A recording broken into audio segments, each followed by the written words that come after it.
মালাস রান্নাঘরে আপনাদের সবাইকে স্বাগত জানাই। আবার চলে এলাম একটি রেসিপি নিয়ে।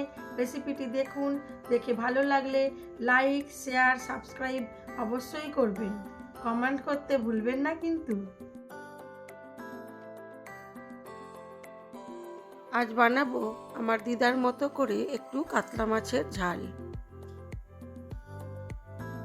অনেক ভিডিওই তো বানালাম, অনেক মাছের রেসিপি, অনেক মাংসের রেসিপি, কিন্তু ভাইরাল না হলে কোনো কিছুই আর দাম থাকে না।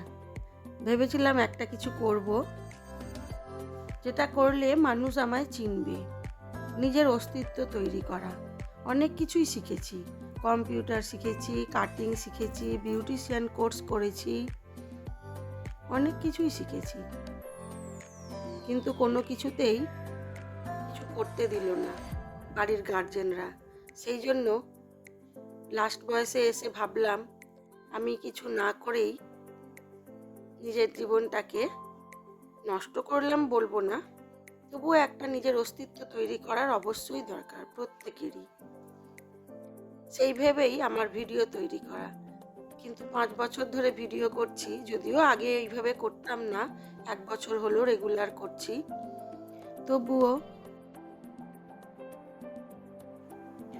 কিছু একটা করে নিজের পরিচয় করতে গেলে সত্যিই অনেক কি খাটতে হয়। অনেকই তো খাটছি, নিজের মতো করে তৈরি করছি ভিডিও, নিজেই তৈরি করি, নিজেই ছাড়ি, নিজেই সব কিছু ভিডিওটা এডিট করি। কিছু তো নিয়ে একটা থাকতে হয় মানুষকে। তো অত কিছু শিখেও যখন কিছু করতে পারলাম না, ভাবলাম হয়তো রান্নাঘরে রান্না করতে করতে রান্নার ছলে একটু আপনাদের জন্য কিছু করি। সেই ভেবে আমার রান্নার মধ্যে প্রত্যেকটা রান্নাতেই আমি একটু আলাদা কিছু যোগ করি এবং টেস্টও হয়, সবাই খেয়ে বাহবাও জানায়। কিন্তু আমি সোশ্যাল মিডিয়াতে নিজের পরিচয় করতে পারছি না।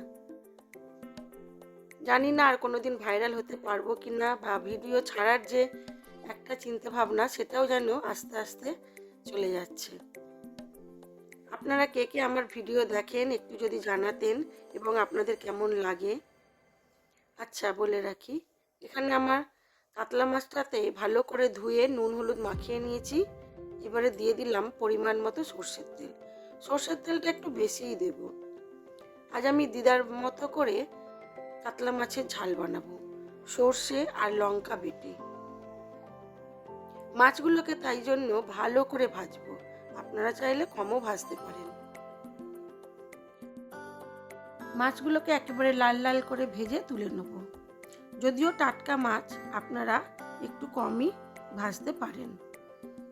তবে সবাই কম ভাজা মাছ খুব একটা পছন্দ করে না, আমাদের ওইসব ব্যাপার নেই, 2 রকম মাছ ভাজাই সবাই পছন্দ করেন। কিন্তু আজ আমি মাছটাকে একটু কড়া করেই ভাজবো।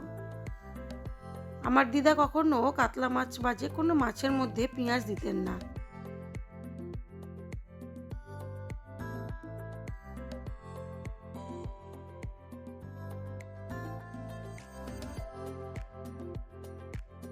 চলুন এবারে মাছগুলোকে লাল লাল করে ভেজে তুলে নেব, এবং ওই তেলের মধ্যেই আমি মাছের ঝালটা করব। মাছের ঝালটা করার জন্য আমি একটু কালো সর্ষে আর লাল লঙ্কা, গোটা শুকনো লঙ্কা বেটে নেব।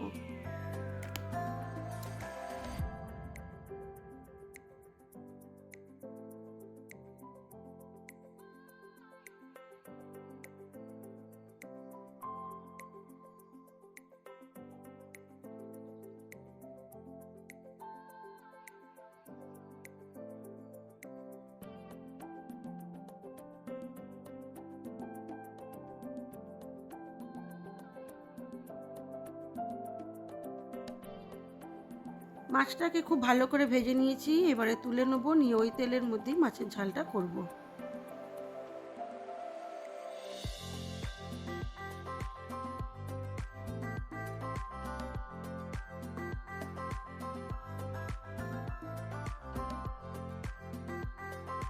তেলের মধ্যে দিয়ে দিলাম পেঁয়াজ কুচি। পেঁয়াজটা দিয়ে নুন দিয়ে লাল করে ভেজে নেব। একটু ঢাকা চাপা দিয়ে ভাজলে তাড়াতাড়ি পেঁয়াজটা গলে যায়, সেই জন্য ঢাকা চাপা দিয়েই ভাজবো। পেঁয়াজটা খুব ভালো করে ভাজা হয়ে গেছে। আমি এবারে এর মধ্যে দিয়ে দেবো বেটে রাখা মশলাটা।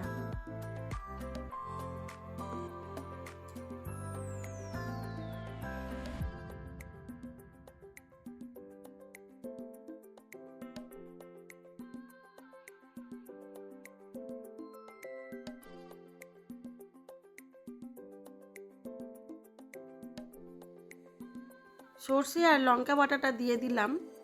রঙের জন্য দেবো একটু লাল লঙ্কার গুঁড়ো, দেবো হলুদ গুঁড়ো অল্প করে, দিয়ে এবারে মশলাটাকে ভালো করে ফুটতে দেবো।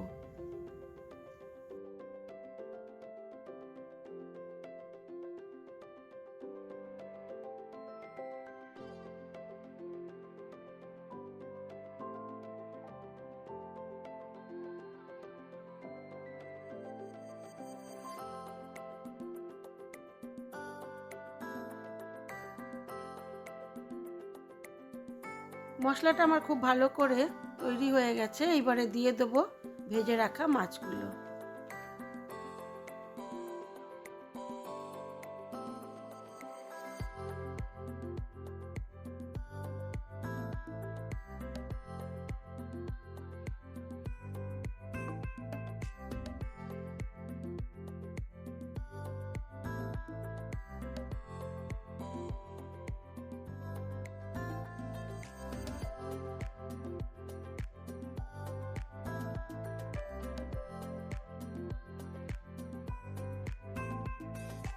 হয়ে গেছে আমার মাছের ঝালটা। আমি এবার এটাকে সার্ভ করে দেবো। আপনারা যদি আমার মতো করে না মাছের ঝাল করে থাকেন তাহলে অবশ্যই একবার এইভাবে 2-3টি মশলা দিয়ে এইভাবে মাছের ঝাল করে নিতে পারেন। করতেও বেশি সময় লাগে না, মাছটা ভাজতে যে সময় লাগে, এবং খেতে কিন্তু দুর্দান্ত হয়।